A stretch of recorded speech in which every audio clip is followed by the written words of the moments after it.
Donc, je me retrouve devant 2 ordinateurs. Je vais passer en simulation. Je vais éditer mes filtres. Et je vais choisir, là, je vais faire un ping, CMP, et je vais choisir ARP. Voilà. Donc, la première chose que je vais vérifier, c'est le cache ARP de ma machine. Donc, je prends cette machine, sur Desktop, je prends l'invite de commande, et je vais regarder cache, on voit qu'il n'y a pas d'entrée ARP. Qu'est-ce qui va se passer? Puisqu'elle n'a pas de correspondance entre une adresse IP et une adresse MAC, elle va pouvoir remplir sa trame. Elle va pas pouvoir, elle va encapsuler dans la trame, mais il va lui manquer quelque chose. Donc elle va devoir se procurer cette information. Donc, j'ai un petit IP config. Je vois ici l'adresse de ma machine. Bien, heureusement que je le fais. Alors je vais regarder ici dans la configuration. Je vais aller sur Desktop et je vais la configurer. Je vais lui donner l'adresse 192.1.1.1. Son gateway, pour plus tard, je mets 192.168.200. Et je vais faire la même chose. L'autre machine. Alors, il y a une requête ARP. D'accord? Et en fait, cette requête ARP sert à vérifier qu'elle est bien la seule à avoir cette adresse sur ce réseau. D'accord? Sans la seule type-là qui vous intéresse, c'est l'autre, mais vous pouvez voir que dès que j'ai attribué une adresse, la machine, la première chose qu'elle a faite, avant d'accepter l'adresse, elle va faire une requête ARP. Et si elle a déjà pris cette adresse, la machine ne va pas accepter l'adresse que je vais lui donner. D'accord? Donc, je vais la simulation. Je vais passer à l'autre machine. Je vais faire pareil. Je vais configurer les paramètres de mon et je vais mettre 192.168.1.2.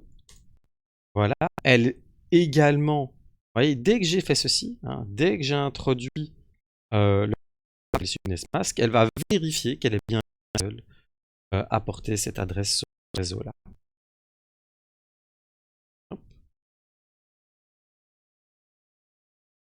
Et comme je rechange, elle va vérifier. .1.254. Voilà, qui sera mon routeur. Voilà. Alors, tant qu'à faire, je vais mettre le routeur également ici.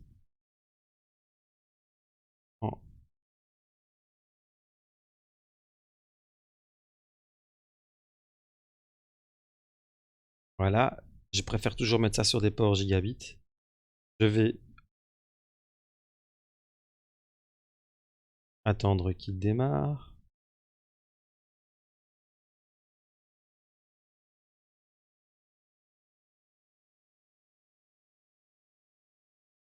Voilà. Et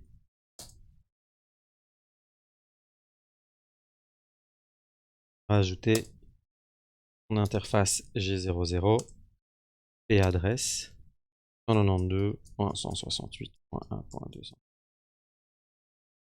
Je ne vais pas oublier le masque. Et voilà, elle possède son adresse. Et je vais ouvrir le port pour que branche 1 l'information c'est. Voilà. Donc, il y a ici le routeur, il y a le premier PC et le deuxième PC. Donc, lorsque ma machine ici désire vérifier l'interconnexion avec une seconde machine, voilà, on voit la configuration. je vais bien vérifier qu'il n'y a pas d'ARP. Que va-t-il se passer?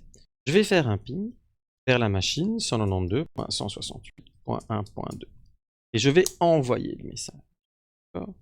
On voit qu'elle prépare sa requête ICMP, mais que immédiatement après préparer sa requête ICMP, elle envoie une requête ARP. Pourquoi? Parce que si je regarde la requête ICMP à l'heure actuelle, on voit qu'elle sait remplir les informations IP source et IP de destination.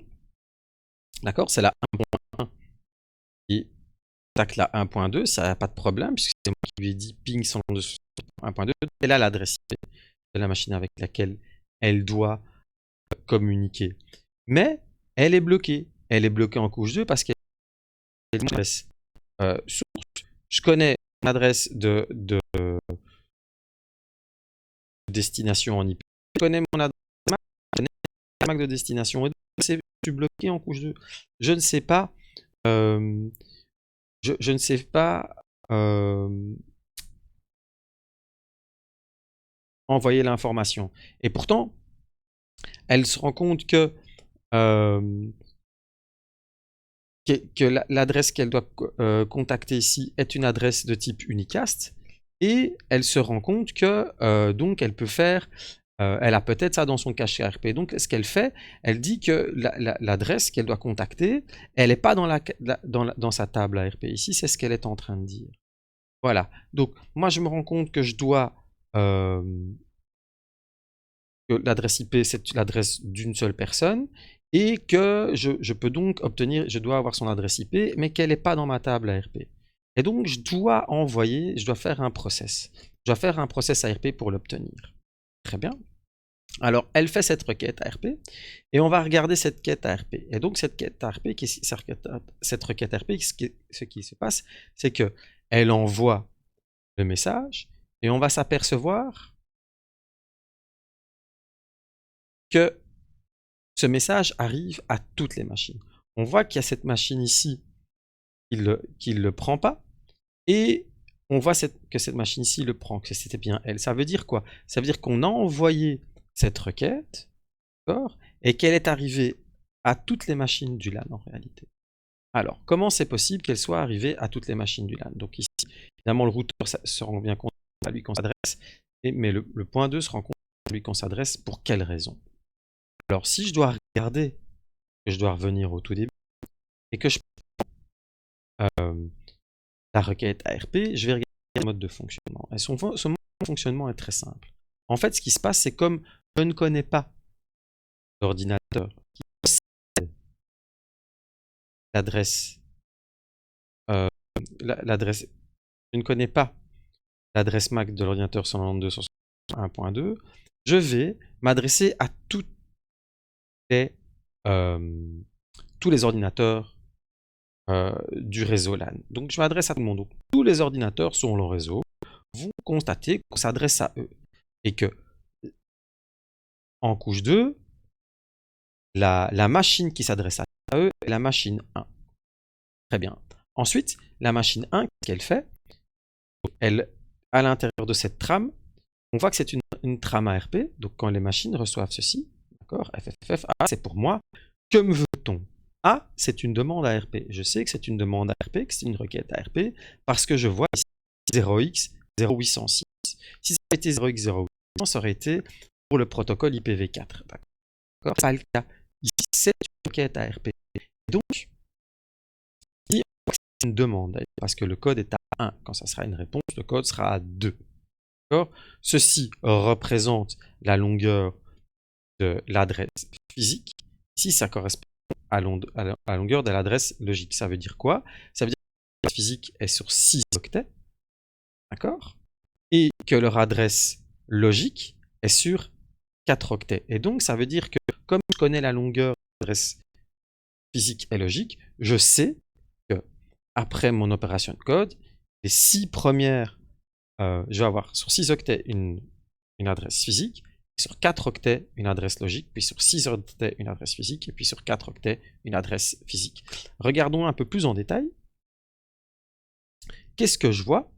Donc, une fois que tous les ordinateurs, puisque c'est un broadcast, reçoivent cette requête ARP, je sais que c'est une requête ARP grâce à ce code-ci, ils vont regarder.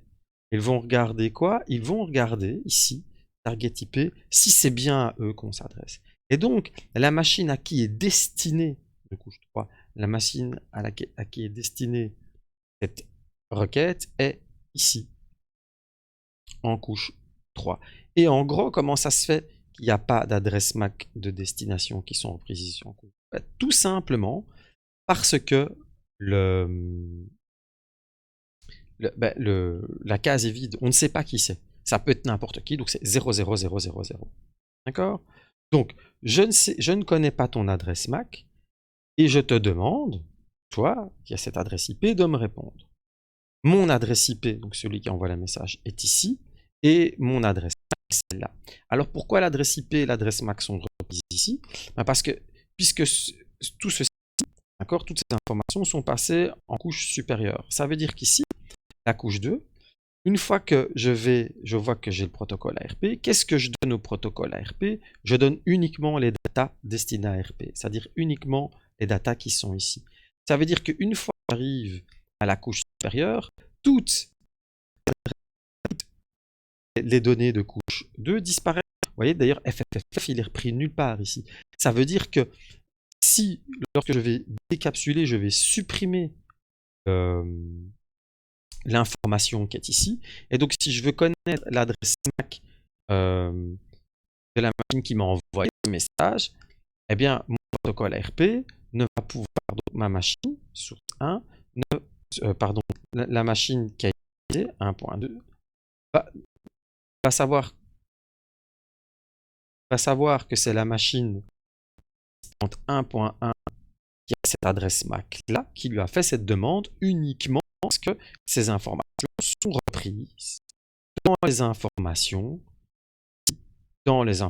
du protocole destiné au protocole ARP.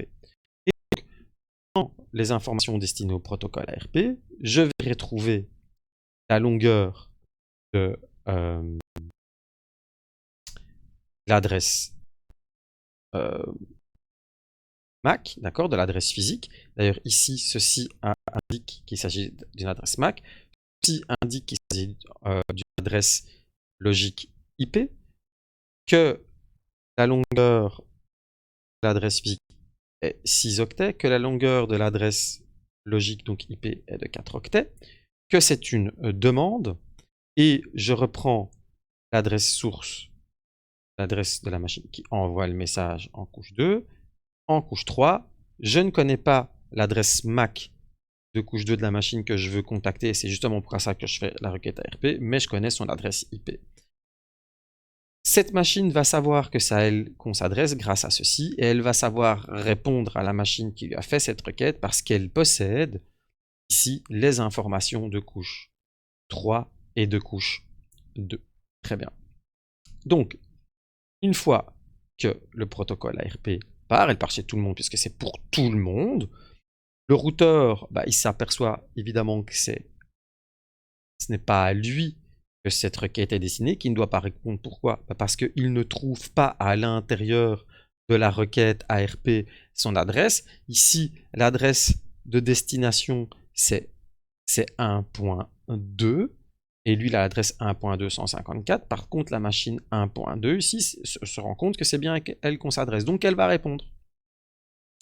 Elle va répondre. Évidemment, l'émettrice, ça devient elle. Donc, la source du message qui va repartir, c'est elle. Elle met son adresse MAC et elle sait qu'elle doit répondre à la machine 1.1 qui a cette adresse MAC-là. Et elle connaît tout ça parce que c'était repris dans les données, ici, dans les données de la demande. Dans la demande, les données de la machine, ce qui fait la demande. Et quand la machine qui a été visée, elle va réutiliser ces mêmes données. D'accord? Puis, elle va indiquer qu'elle répond. D'accord? C'est pour ça qu'il y a le coup 2. Elle répond à une demande. Et elle va réutiliser pour ce faire l'adresse que la machine lui a transmise en faisant sa requête et qu'elle va mettre ici. Voilà, l'adresse de destination là. Elle va ainsi pouvoir lui répondre. Elle va pouvoir répondre même si elle ne la connaissait pas.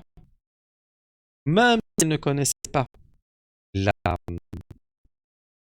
l'adresse MAC de la machine, elle va répondre. D'accord? Parce que ça serait évidemment fou de devoir faire une requête ARP. Lorsque je fais une requête ARP, si je ne connais pas, quand je reçois une requête, je ne vais pas faire à mon tour une requête ARP pour connaître l'adresse MAC de la machine qui m'envoie cette demande. Vous comprenez? Si on ne m'avait pas fourni, si la machine qui me faisait la demande ne m'avait pas fourni son adresse MAC lorsqu'elle m'a fait cette demande, je ne pourrais pas moi-même compléter ceci et je devrais à mon tour faire une requête ARP, je ne devrais pas répondre. Donc il faut forcément que la requête ARP transmette les informations de couche 1 et 2 de la machine qui fait la demande, de façon à ce que quand la machine réponde, elle puisse avoir les données de couche 2 et les données de couche 3 de la machine. Ensuite, elle répond. Et dès qu'elle aura répondu, évidemment, la machine, puisqu'elle possède à ce moment-là,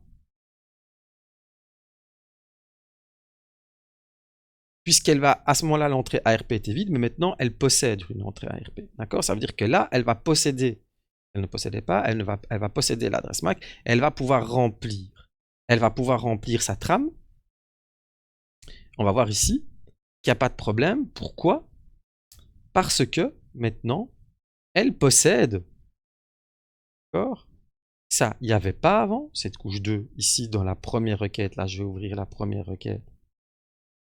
Si cette couche 2 n'existait pas, elle voulait faire cette requête ICMP, hein, d'accord? Ça n'existe pas, ça n'existait pas. Ici, on le voit bien, ça s'arrête à IP parce que j'avais pas donné de couche 2. Ici, maintenant, j'ai obtenu les données de couche 2. Bah, il ne va pas y avoir de problème. Je vais pouvoir remplir les données de couche 2 et envoyer ma trame à travers le. Donc ça, on voit que la communication peut se faire et grâce à cette demande, je vais pouvoir remplir le cache ARP.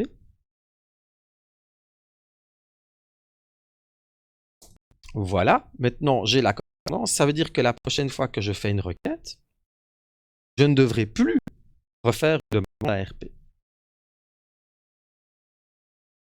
Donc, si je dois à nouveau faire un P, je vais directement pouvoir faire cette requête ICMP sans faire à nouveau une requête ARP puisque j'ai gardé dans mon cache cette requête. Très bien. Alors maintenant, on a compris évidemment comment ça se passait au sein d'un même réseau. Très bien. Oui, mais si je veux communiquer maintenant avec une machine qui ne se trouve pas dans mon réseau, comment je vais faire? Alors, pourquoi est-ce que ça pose problème? Ça pose problème tout simplement parce que vous avez vu que ARP en fait est une requête, mais qui est utilisée avec un broadcast de couche 2. Et les broadcasts de couche 2 ne vont jamais passer la barrière de l'heure. On va essayer de comprendre ce que je veux dire par là. Donc maintenant, je vais ajouter un switch. Voilà.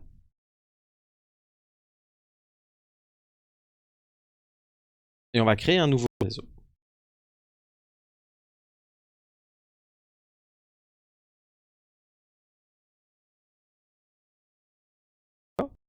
Et le réseau qu'on va créer, ça va être le réseau 192.168.1 cette fois-ci. Point 2, pardon, cette fois-ci. D'accord?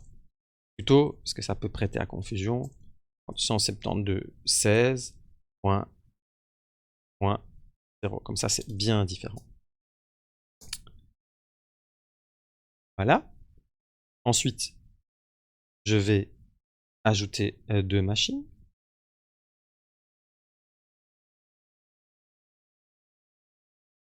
Ils vont être également en point 1 et en point 2 de ce réseau.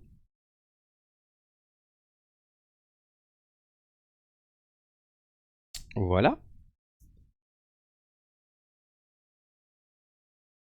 Et je vais les configurer.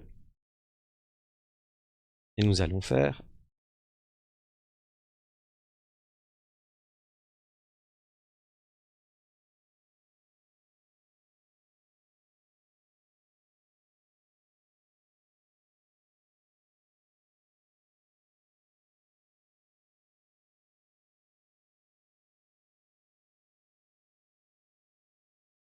ici.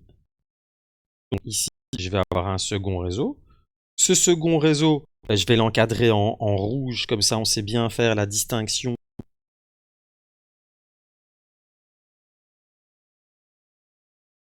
entre les deux réseaux.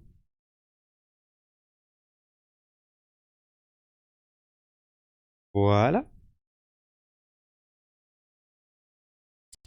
Je vais paramétrer les machines. Donc j'ai ce réseau 1 et ce réseau 2. Je vais paramétrer mon routeur. Donc je vais prendre la interface. J'ai la dernière adresse disponible. Donc j'ai 1. Je vais mettre l'IP adresse 2.16.2.254 en 4, c'est-à-dire 3 fois l'octet 255. Ça veut dire que les 3 premiers octets appartiennent au réseau, définissent le réseau. Et je vais ouvrir le port qui est fermé par défaut de manière à ce que l'information puisse. Une fois que j'ai fait ça pour mon routeur, je vais paramétrer mes machines.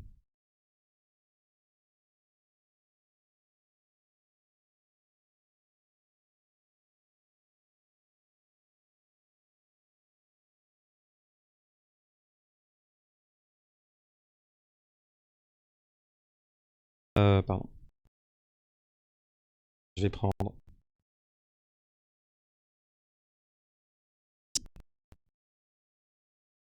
72.16.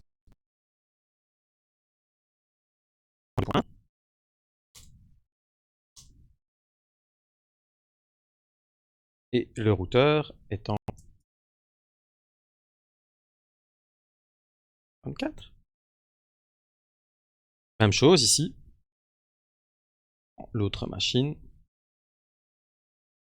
Je vais paramétrer et je vais mettre 72.16.2.2 en 3 fois 255 et le routeur est en 172.16.2.54.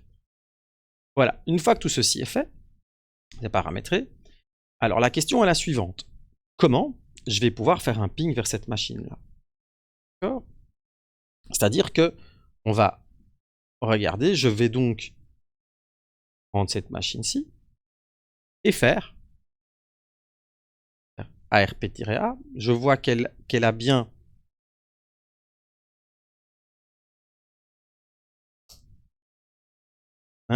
l'adresse MAC associée à l'adresse 1.2, mais on voit que c'est une adresse de couche 2. Or, une adresse de couche 2, je vous rappelle que c'est une adresse dans un réseau local. C'est quelque chose qui est dans le même réseau. Les adresses de couche 2 n'ont pas pour but, d'accord, n'ont pas de logique réseau. Ça reste dans le même réseau. Donc, normalement, une adresse de couche 2 n'est utilisable qu'au sein du même réseau. Ici, que va-t-il se passer si je veux et la machine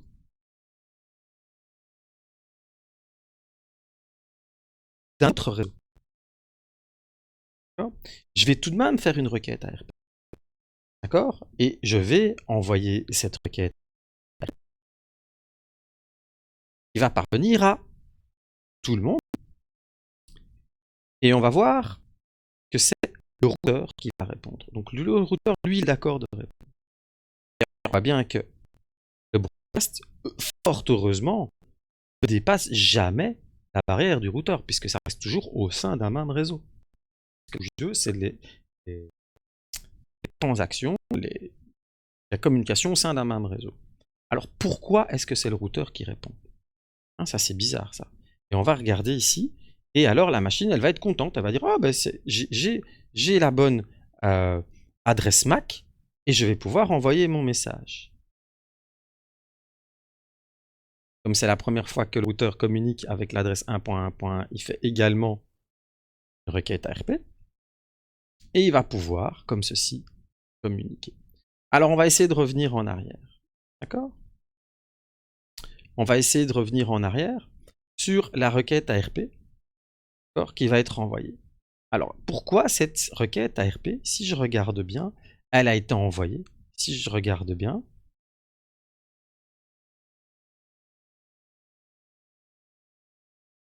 elle a été envoyée au routeur, la toute première requête. Comment ça se fait qu'elle a été envoyée au routeur? Ah ben c'est simple. Le ping, il y a une certaine logique. Le ping ici, il est fait à la machine 172.16.2.1. Or, cette machine-ci, elle est en 192.168.1.1. Elles ne font donc pas partie du même réseau. Cette machine sait qu'elle doit contacter une machine qui ne fait pas partie de son réseau. Puisque cette machine ne fait pas partie de son réseau, elle sait qu'elle doit passer par son routeur. Donc si en couche 3, la communication se fait de cette IP-là vers cette IP ici, en couche 2, les machines qui vont communiquer sont uniquement des machines faisant partie du même réseau. C'est-à-dire que cette machine-ci, pour contacter l'extérieur, elle va passer par son routeur, par la machine qui fait partie de son réseau, qui est son routeur, puisque c'est elle qui sert de passerelle. Donc en couche 2, la machine qu'elle va essayer de contacter, c'est pas la machine qui fait partie du réseau extérieur, c'est son routeur. Et donc elle va adresser la requête ARP à son routeur, elle va dire voilà, j'ai besoin de te faire parvenir une trame à toi, mon routeur, que tu devras, et donc j'ai besoin de faire avoir une information que tu devras passer, d'accord, à un autre réseau. Donc les paquets circulent à travers les réseaux, mais les trames pas. Ça veut dire que dans le paquet, on va retrouver l'adresse source et destination de couche 3, de réseau en réseau, mais dans la trame, ça va changer, puisqu'ici, au niveau en couche 3, c'est la machine 192.168.1 ici, qui s'adresse à la machine 172.16.1 ici, mais en couche 2, ça va être la machine PC1 qui va s'adresser à son routeur. D'accord? En couche 2, on s'adresse à des machines qui appartiennent au même réseau. En couche 3, on passe à travers les réseaux. Donc, quand je veux m'adresser à une machine qui ne fait pas partie de mon réseau, je fais une requête ARP, donc je m'adresse à toutes les machines faisant partie de mon réseau. D'accord? Et je suis la machine 1.1 qui a besoin de l'adresse MAC de mon routeur. Pourquoi ai-je besoin de l'adresse MAC de mon routeur? Pour communiquer avec une machine extérieure. Voilà. Et donc, lorsque je communique avec une machine extérieure, l'adresse P sera l'adresse de la machine du réseau, mais l'adresse MAC de destination sera l'adresse de mon routeur. Voilà, et c'est pour ça que à ce moment-là, la requête ARP est adressée à mon routeur. C'est lui qui va répondre, comme on a vu. D'accord? Il va répondre. Et il va dire je suis le routeur et je t'envoie mon adresse MAC à toi, possède cette adresse MAC ici, que je réutilise là. Et parce que dans ta requête ARP, il y avait l'information de couche 3 et de couche 2, je peux immédiatement te répondre. Ce qu'elle a fait, à partir de ce moment-là, le PC1 peut contacter son routeur pour faire passer son paquet à travers le réseau. Donc, elle envoie sa trame au routeur. Le routeur va décapsuler la trame pour extraire le paquet et va le mettre dans une nouvelle trame lorsqu'il va changer de réseau. Et c'est d'ailleurs pour ça, puisqu'il a dû fabriquer une nouvelle trame, d'accord, qu'il a dû refaire une requête ARP. Quand il a voulu envoyer sa requête ICMP, quand le routeur a voulu envoyer la requête ICMP, il a reçu ici une trame qui était complète. Donc la trame qui est arrivée ici, elle était complète en couche 3 et en couche 2. Et lui, quand il a voulu faire transiter sa trame du réseau 1.1 vers les réseaux 172.16, de ce réseau-là vers ce réseau-ci, eh ben, il lui manquait l'adresse MAC de la machine 172.16.2.1. Voilà. Et donc, si les paquets restent inchangés, on voit bien que les informations ici sont les mêmes en couche 3, les trames, elles changent parce que la couche 2 est destinée aux communications au sein des mêmes réseaux. Une fois qu'elle aura ceci, elle va pouvoir faire parvenir le paquet ping ici. Et la machine distante va pouvoir lui répondre. Voilà. Et donc, lorsque je suis ici, au bout, la communication sera bien faite entre la machine 1 du réseau 192.1.0 du réseau 2 et 1 du réseau rouge. D'accord? Mais j'aurais dû décapsuler la trame et pour extraire le paquet et réencapsuler le paquet pour la mettre dans une nouvelle trame. Voilà. Ça va apparaître à ARP, ma table ARP. Que vais-je voir? Je vais avoir la machine 1.2 pour laquelle j'ai fait un ping et je vais avoir la machine 1.254 apparaître, même si je ne l'ai jamais pingé. Je me suis adressé à la machine 172.16.2.1, mais pour ça, j'ai dû le faire via mon routeur qui se trouve dans mon réseau. Et c'est donc ici l'association entre l'adresse IP de mon routeur qui fait partie de mon réseau et son adresse MAC. Voilà. Alors, donc on a vu comment la trame, grâce à la requête ARP, que ce soit pour contacter une machine de mon réseau ou une machine du réseau extérieur, fonctionnait. Et maintenant, on va regarder ici ce qui se passe lorsque je change une adresse IP. Si je change une adresse IP, ici, je dis, je ne veux plus que ce soit 1.1, je veux que tu sois 1.3. Très bien. Au moment où je vais faire ça, la machine ne va pas accepter directement. Elle va d'abord faire une demande. Elle va dire, moi je connais pas la configuration IP de toutes les machines. Donc ce que je vais faire, je vais m'adresser à tout le monde et je vais demander, je suis la machine 1.1, je suis la machine 192.168.1.3 et je demande à la machine 192.168.1.3 de me répondre.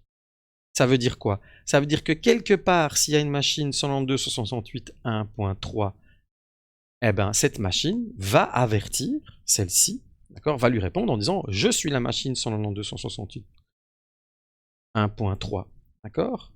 Et elle va pas pouvoir compléter ceci. Mais comme il n'y a pas de machine 1.3, eh bien, ça ne va pas se passer, personne ne va lui répondre.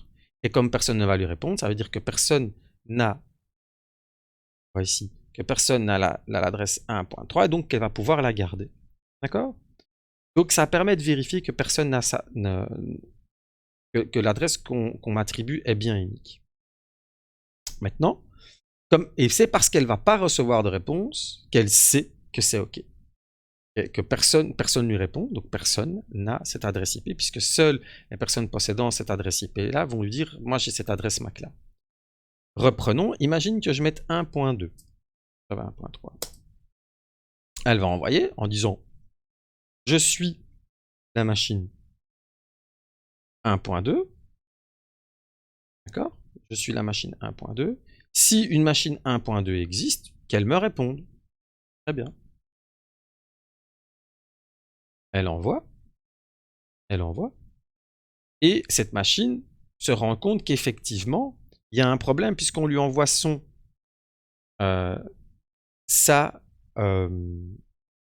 adresse. Alors, que va faire le PC2? Il va répondre. D'accord? Et il va faire la même chose. Il va dire 1.2, je te réponds. je suis 1.2 et je te réponds à toi 1.2. Mais comme c'est une réponse, ça veut dire que la machine, elle a fait une demande. D'accord? Et c'est parce quand elle va avoir une réponse de la machine qui a la même adresse IP, qu'elle va dire, tiens, la machine qui me répond à cette adresse IP-là, qui est la mienne. Et là, il y a un problème. Et donc, puisque la machine qui me répond a la même adresse IP que moi, mon adresse est déjà occupée sur le réseau. Je ne peux pas attribuer cette adresse. Voilà. Je ne peux pas m'attribuer cette adresse. Et donc, elle va refuser de prendre l'adresse. Ça permet également de vérifier que l'adresse qu'on me donne. Et d'ailleurs, si je regarde la config, la config, elle n'a pas voulu. Quand j'ai mis son nom 268.1.3, non, 1.1.2, ça ne va pas. 1.1.1 ira. D'accord? Puisque personne ne la possède. Mais 1.1.2, ça ne va pas puisque quelqu'un la possède déjà. Très bien.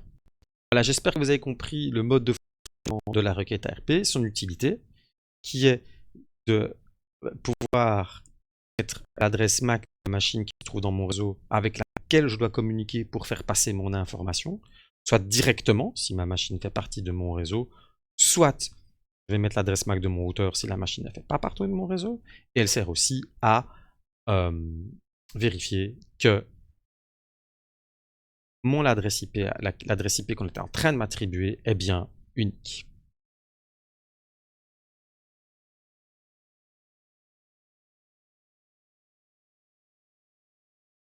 Et donc, si on reprend la présentation, ben, qu'est-ce qui se passe effectivement? On se rend compte que si je n'ai pas, lorsque je me rends compte que l'adresse IP, d'accord, que je dois contacter est une adresse unicast, que donc elle a une adresse que je dois recevoir, une adresse MAC unicast également, pour pouvoir la mettre dans ma table ARP, je vois que c'est une adresse IP unicast. Si elle ne figure pas dans mon cache ARP, je vais devoir faire une demande ARP pour l'obtenir. Puisqu'ici, on ne voit pas d'entrée. Ici, j'essaie de contacter la machine 1.2. Ben, je ne la trouve pas. Donc, je fais un ping. Je dois pour ça compléter ma couche 2. Ce n'est pas possible. J'envoie une requête ARP. J'utilise l'adresse de broadcast. Donc, je m'adresse à toutes les machines dans mon réseau puisque je ne sais pas, je ne connais pas l'adresse de couche 2. Je ne sais donc pas à quelle machine m'adresser précisément. Je dis donc, qui que vous soyez. Donc, j'envoie un message à tout le monde. Je suis cette machine-là en couche 2. Je suis cette machine-là en couche 3. Donc, je suis la machine 1.1 qui demande à la machine 1.2, ici on voit au numéro 7, de me répondre. Et je sais que c'est une demande via le 1. Je sais que la machine sait qu'elle doit répondre, que c'est une requête ARP qu'elle doit y répondre, utiliser ce protocole ARP parce qu'en couche 2, il y a le fait qu'on a dit que cette trame est destinée à une requête ARP et demandera donc une réaction. Donc c'est soit une demande, soit une réponse, et elle devra être transmise au protocole ARP. Il est nécessaire, la machine qui envoie la requête ARP va mettre son adresse MAC et son adresse IP. Comme ça, lorsque la machine de destination ici devra y répondre, lorsqu'elle y répondra, elle pourra compléter le paquet avec l'adresse IP de destination qui sera celle-ci et l'adresse MAC de destination qui sera celle-ci. Elle pourra compléter la couche 3 et la couche 2. Donc, si je regarde les champs de la trame, eh bien, on a en couche 1, on a bien une adresse de destination et un broadcast de couche 2. J'ai l'adresse MAC de la machine. Je précise que j'utilise le protocole ARP. Quand je regarde les champs de la requête ARP, ici, je vois que en 4, que c'est l'adresse MAC de la machine qui fait la demande. En 8, on voit que c'est le code 1, donc c'est une demande. Qu'elle possède cette adresse IP1, cette machine qui fait cette demande. Le champ, donc l'adresse MAC de destination est inconnue, justement parce que c'est ça que je demande, et l'adresse... et ça, c'est l'adresse de la machine qui est censée me répondre et qui reçoit la trame. Ensuite, en 9, on peut voir que c'est un format de requête de type Ethernet, hardware type Ethernet, que le protocole qui est visé en couche 2, c'est en couche 3, c'est IP, que donc la longueur du hardware sera 6, que donc ici la longueur de l'adresse, la longueur de l'adresse hardware, la longueur de l'adresse logique ici sera 4, et qu'ici c'est une demande. Quand je réponds, bah, là évidemment, je peux répondre avec... Donc la machine qui va répondre connaît son adresse MAC, connaît son adresse IP, connaît l'adresse IP grâce à la requête ARP qui lui a été transmise, connaît l'adresse MAC à laquelle elle doit répondre grâce à la requête qui lui a été transmise. Elle pourra donc lui envoyer le message, d'accord, ici. Donc, cette machine va répondre à la machine qui lui a posé la question. Et ici, la machine recevra, elle sait qu'elle reçoit une réponse parce que ici, cette trame sera à destination de la requête ARP et qu'elle pourra lire que la requête ARP pourra lire que c'est la réponse qui provient de la machine 1.2 à qui elle avait demandé quelque chose et que son adresse MAC est celle-ci. Voilà. Je pense qu'on a fait les choses assez dans les détails. Voilà. Donc, et même chose pour vérifier l'unicité de l'adresse IP. L'adresse IP, eh bien ici, quand est-ce que je sais que c'est une gratuitous requête? Donc c'est une requête non demandée. Donc c'est pas une requête gratuite, c'est une requête inopinée qui dit voilà, on me donne une adresse IP, je cherche à vérifier que c'est la mienne. Comment on sait que c'est juste une vérification d'adresse IP? Parce que l'adresse source et l'adresse de destination dans la requête sont la même. Donc je demande à la machine 1.1, donc je demande à la machine 1.1, d'accord, de me répondre, alors que je suis moi-même la machine 1.1, je vérifie qu'il n'y a pas une autre machine qui a la même adresse et que moi. Voilà. Je vous remercie pour votre attention et j'espère vous revoir pour de prochaines aventures. Au revoir.